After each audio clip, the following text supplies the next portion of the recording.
Hey everybody, thanks for stopping in for another video. This is going to be the first of my year-end wrap-up content. This is a tag video created by my friend Joe over at Average Joe's Book Reviews. If you have not checked out his channel, please do so. I would love nothing more for you guys to head right over there as soon as this video is over and subscribe to his channel because he does the coolest videos. He always has unique content and he has a way of conveying his message in a way that's just super concise and well thought out. And I always think that his video topics and what he has to say is unique because he is a fantasy reader, but he branches out a lot more than most of us.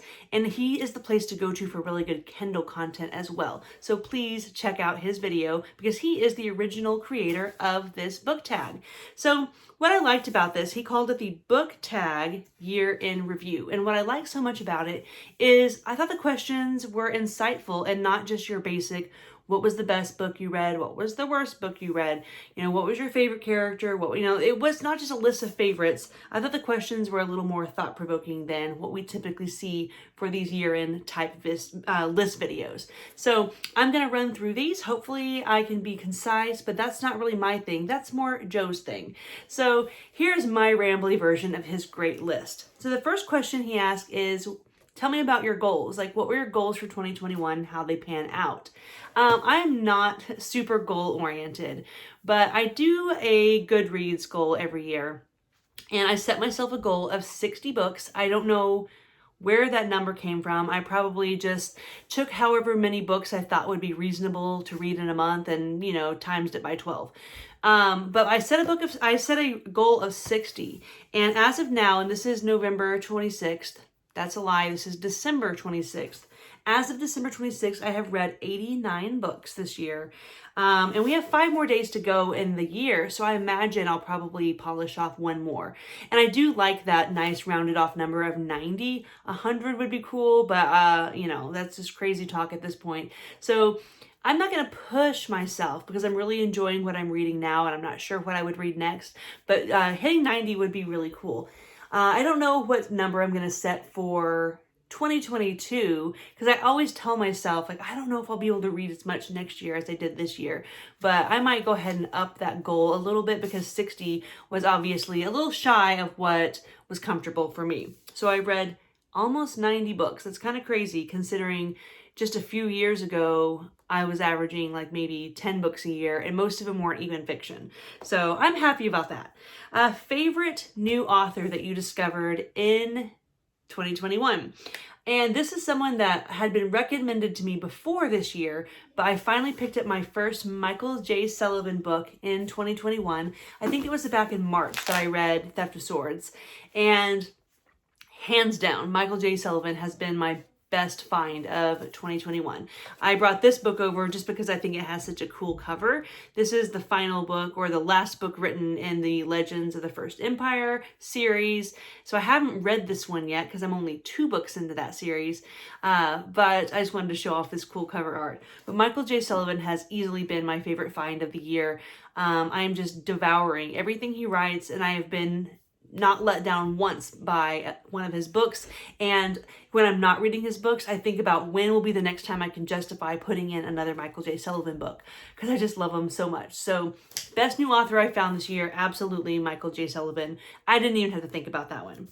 New BookTuber. So who's somebody new on YouTube that you found and have become a fan of? And for me, I am really loving the channel Sarah Reads. I like the style of her videos. She puts out content consistently. Her topics are interesting and unique. She gives people what they want, but then also puts her own spin on it. And she's a super nice person. So please check out her channel. I'll leave links below to any of these channels I'm recommending. But I've really enjoyed finding and getting to know Sarah from Sarah Reads. All right, the next question is, what is a new genre that you have read this year?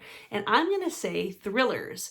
I don't think I've ever read a thriller before this year. And this year, some of them have been a mixture of science fiction / thriller, but definitely thrillers. I read Jurassic Park, which is science fiction, but it's also a thriller. I read those Jack Carr books, the Terminal Man, and again, those are straight thriller. I really, really liked those. And then something else I've read a lot of this year is Blake Crouch. And yes, these might fall under the umbrella as science fiction as well, but especially this Wayward Pines trilogy, in my opinion, very much so a thriller. And I have loved everything I've picked up so far. I think I've only picked up very popular recommendations, so I kind of knew I would like them before I started them. But even going into them knowing that they were kind of universally loved, very good books, I was still really impressed by them, and I'm excited to read more thrillers moving forward. I'm kind of clumping that in with my genre. You know, I'm fantasy first, sci-fi, loving some horror, and now I think I'm a thriller girl too. So I'm glad I kind of went out of my normal comfort zone and read those this year because I've been loving it. The next question on the clipboard is favorite recommendation. So what is a book that you've recommended to people this year that's kind of like your go-to recommendation? Not necessarily the best book you read, but your favorite book for recommending to other people. And I actually don't have this book to show you right now because I'm loaning it to somebody. I have 2 copies that I'm constantly loaning to people because it is my favorite recommendation. And that is A Man Called Uva by Frederick Backman. It is one of my favorite books I read all year. It's not my top favorite, but it has been my favorite thing to recommend to people. But no matter what genre you typically enjoy, I think that this book is going to be loved by almost everybody because it has so much heart. It has such a sweet story and moral of the story and great character work that I can't imagine who wouldn't at least enjoy it, if not love it. So I've been recommending that one to a lot of people because it's so solid, and they've all come back and said, thank you so much for recommending that to me. I'm recommending it to more people now. You know, I read through it in 2 days. I couldn't put it down. It was so good. I read one person said that they didn't like it that much, one. But I think I've recommended it to probably a dozen people by now. So I feel like that's a pretty good average. And she didn't even dislike it. She just wasn't quite as impressed with it as I was. And that's okay. Because, you know, that's what makes the world go round. We're all different. We all have different preferences. But I feel like this one is a pretty solid recommendation. So if you haven't read it yet, please do. One thing that has been brought to my attention is that I should give a trigger warning for suicide on this book because it does deal with that topic, and it was brought to my attention by 2 separate people that the only things that they wish they had, I would have told them ahead of time that involved that heavy subject matter. They still would have read it, but they wish they had gone into it knowing that it dealt with that topic. So this is my official trigger warning that I highly recommend it, but it does deal with the heavy topic of suicide. So please do know that going into it. All right, the next question is favorite completed series. So a series that you started and finished in 2021. Now, I wrapped up a lot of stuff in 2021, you know, like Dresden Files. I started it in 2020. I finished it in 2021. That could be on this list. Sun Eater, that's something I started in 2020, finished in 2021, even though it's not finished. I just caught up to the ending. Same with Dresden Files. Not complete, but I caught up. I was tempted to slip those into this question, but that's not true because I didn't start and finish them in the same year. So I'm going with a couple things. I picked 2. I'm allowed to do that, right? I picked 2 answers to this question. Something I started and finished in 2021 was the Thrawn trilogy. And I knew I would like these books. I knew that they'd be a good fit because I'm a Star Wars girl, but I didn't know how good the books would be. I didn't know that I would like them quite this much. But I loved the Thrawn trilogy, and I can't wait to read more Star Wars books because this was just beyond what I thought it was going to be. The action was awesome. There was beloved characters coming back to life, and the story that just went beyond the story I already love. So yeah, awesome material here with already written within the Star Wars world. So if you're one of those fans that love Star Wars, but you're less than thrilled with the state of the franchise, like pick up the books because there's so much good material that's just ready for you. And the other thing that I started and finished in 2021 was the Farseer trilogy by Robin Hobb. I liked the first books very much, loved the setup, the character work, the world. I loved this book and the second one. And then I didn't read the third one until way later in the year. but I loved it as well. I was worried I wouldn't like that book because it has a reputation of being kind of slow and plodding, and I can see why people think that. But man, when I read it, it was just perfect timing for me, and it really struck a chord with me, and I loved the final book as well. And so I was just very pleased to be able to wrap that up this year and say, that's going to be a favorite. That's one of my favorite series probably moving forward, and I'm very, very excited to read the other series that she has written within this world. But as far as Farseer goes, I'm a fan, and I'm glad I read the whole thing. The next question is future reread. So I used to be really big into rereading books, but the more I get into not just reading, but in the whole bookish community, I'm getting more and more recommendations all the time. And there's, too many books, not enough time as it is. So I haven't been doing rereads. They're not on the top of my brain because right now I'm so focused on consuming all of the new material that I can. But I was not even 10-15% into 11/22/63 when I knew that this was going to be a future reread. I love Stephen King, and I love that I'm working my way through some of his greatest works. And most of these that I've read, these heavy hitters, top fives, I know I'm going to reread them, and I know that they're going to get better every time. And this is one that I know I will reread it within my lifetime, and I look forward to it getting better every time. So I love a book that just hits home so well that you're like, this is not only a great book, but it's going to be a favorite, and we reread favorites. So very glad I read this, and I'm excited to read it again someday, because I guarantee you I will. All right, the next question is biggest surprise. And for this one, I read several books that I was so pleasantly surprised by, but I'm trying to do no repeats on this list. And also this one just fits the bill perfectly. I was so surprised by this book. This is The Ember Blade by Chris Whitting. And what can I say? I was surprised. This is epic fantasy. I put it off and kicked it down the road for a while because either when I had a time slot open up, I just wasn't in the mood for a big chunky fantasy book. And also I was constantly detoured by the fact that it is book one of an incompleted series. Oh man, I gotta tell you, I was so happy with this. As the story progresses and gets bigger and you get the world's growing and more point of view, I just was surprised at every twist and turn. In the beginning, it seems like it's going to be pretty predictable. It seems like you have a pretty good grasp on what's going to happen, but you get a little bit of everything in this book. The story changes, the cast grows, the stakes are higher. You get a heist aspect, and you get a quest aspect, and you get an escape aspect, and you get this there's so much there, and all of it as it comes feels earned, and it feels like it makes sense, and it's perfectly fits within the world, but it still feels like surprises because the way it's laid out, the way it's written is just really fun twists and turns. And I really love this book. I am considering putting this book on my top 10 books of the year. Yes, I have not finished that list yet. It is painful for me to whittle it down to only 10 books and rank them, but I can't get this book out of my mind because not only was it really, really good, but it surprised me. I feel like it came out of nowhere because I just hadn't heard that much about it. But I was really glad that I kind of squeezed it in on a whim because it impressed me, and I'm excited to read more. And overall, it was just a very pleasant surprise. The next question is a book that is stuck in your head. And for this one, I went with Hyperion by Dan Simmons. I read this book earlier in the year. This is sci-fi, space opera type story, but what I loved about it was that it was several shorter stories within one story, and it really set up this really cool mystery. And even though I haven't read beyond the first book, and I'm not sure that I will, this first book and the format in which it was presented and the way that it was written and the way that each story had a different feel really stuck with me. I find myself thinking back about it all the time. And I think I will reread this book before I even consider reading beyond the first book, because beyond the first book, I think the tone changes a lot. And I've heard that if you're expecting more Hyperion, you're going to be a little let down. But if you kind of take the expectations of Hyperion out of the picture, then maybe they're pretty good books. But right now, I loved Hyperion so much, and it left such an impact on me that I kind of want to let it simmer more before I move forward. So I'm not sure if I'll continue reading this, but I can see myself rereading this one because I still think about it all the time.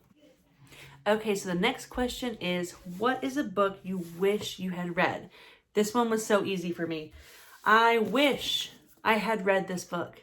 This is Iron Gold by Pierce Brown, and we'll go ahead and put Dark Age in this category too. I don't know why I have not gotten to this book. I love the Red Rising saga. I love Pierce Brown, the way he writes. I'm very invested in this story. I want to know what happens next. And it seems like every month when I would do my wrap-up videos, the ones where I talk about what I read the previous month and what I plan to read the next month, I bet you 8 out of 12 months, 9 out of 12 months, I said I was planning to read this in the following month, and then I just never got to it. Part of it was the fact that I was really embracing mood reads this year, and maybe when the time was freed up, this wasn't the type of book I was in the mood for. I even started it twice. And, you know, I liked what I was reading, but it just wasn't scratching the itch. It just wasn't what I was looking for. And so I'd switch to something else and plan on coming back to this, and it just never happened. And so that is a regret for me because I really want to get these books read. But maybe subconsciously I just was waiting for a release date for the third book because in the beginning that's what I said I was going to do. I can't really answer why I haven't read these, but I'm ashamed of it. And I regret it. I wish I had read these because I know I will like them. I'm just waiting for the time to align with the mood, to align with whatever else the magic combination needs to be. But I can't figure out why I'm not reading these because they're the perfect books for me. So that's a big regret I have. Oh, I feel like I let myself down on that one. All right, what is something you read that you wish you didn't read? And this is hard for me to admit, but I'm going to say that I wish I had never read this book. Malazan has been a pretty big disappointment for me this year. And it's a disappointment that has taken, it's been a commitment. It's a large chunk of time. And I guess I wasn't down on this book enough for it to be a red flag for me to run away from. But I didn't love this book, but I was willing to see it through. And every book since then has basically been some version of the same story. I didn't like it that much, if I'm being honest, but I want to see the commitment through. I want to see the series through. And looking back, I wish I just hadn't read beyond this book because I just don't think I'm a Malazan person. Maybe you're going to say I don't get it, and you're probably not wrong. I just think I don't get it. For something about his writing style and the way that this story is presented just doesn't click with me at all. So, you know, I'm still sticking with my story that I am going to see the series through, but part of me wishes that I had just walked away before I got in too deep. But we are here now, and it is what it is. All right, the next question is, what is a book that impacted you? And I used to read a lot more nonfiction, and I think this would be a great slot for that, to talk about some nonfiction books.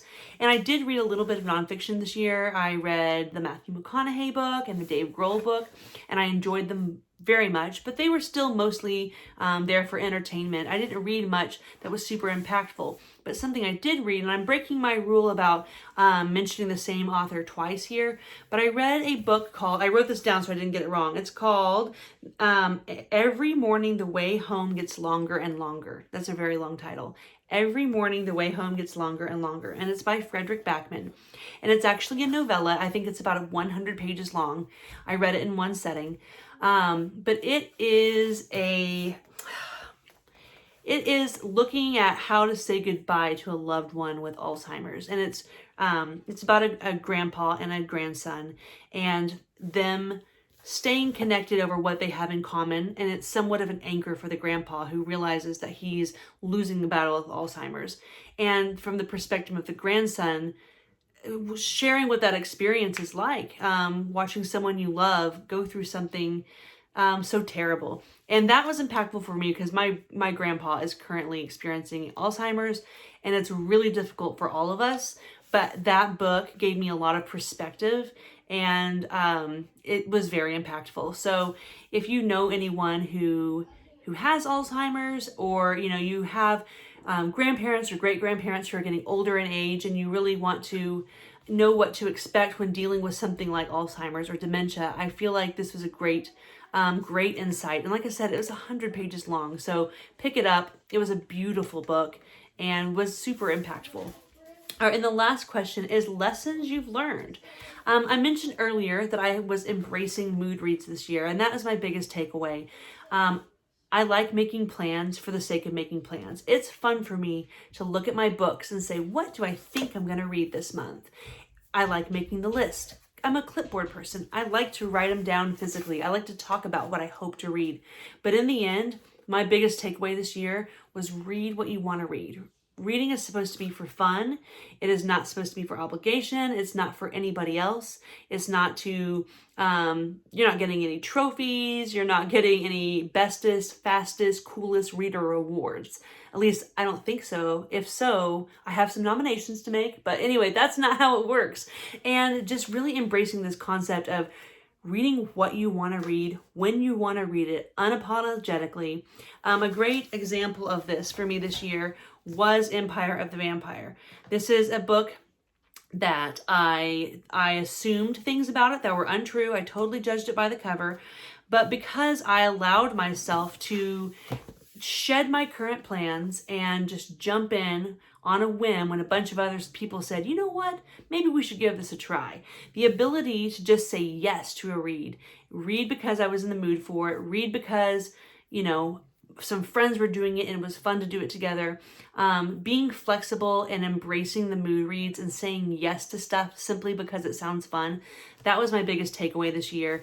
And when I started embracing that and implementing it is when I started reading better books and having more fun. So that's definitely my biggest takeaway. And, you know, as far as like advice I would give people, I think it's great advice to just have fun with your reading and keep it loose because this isn't a job.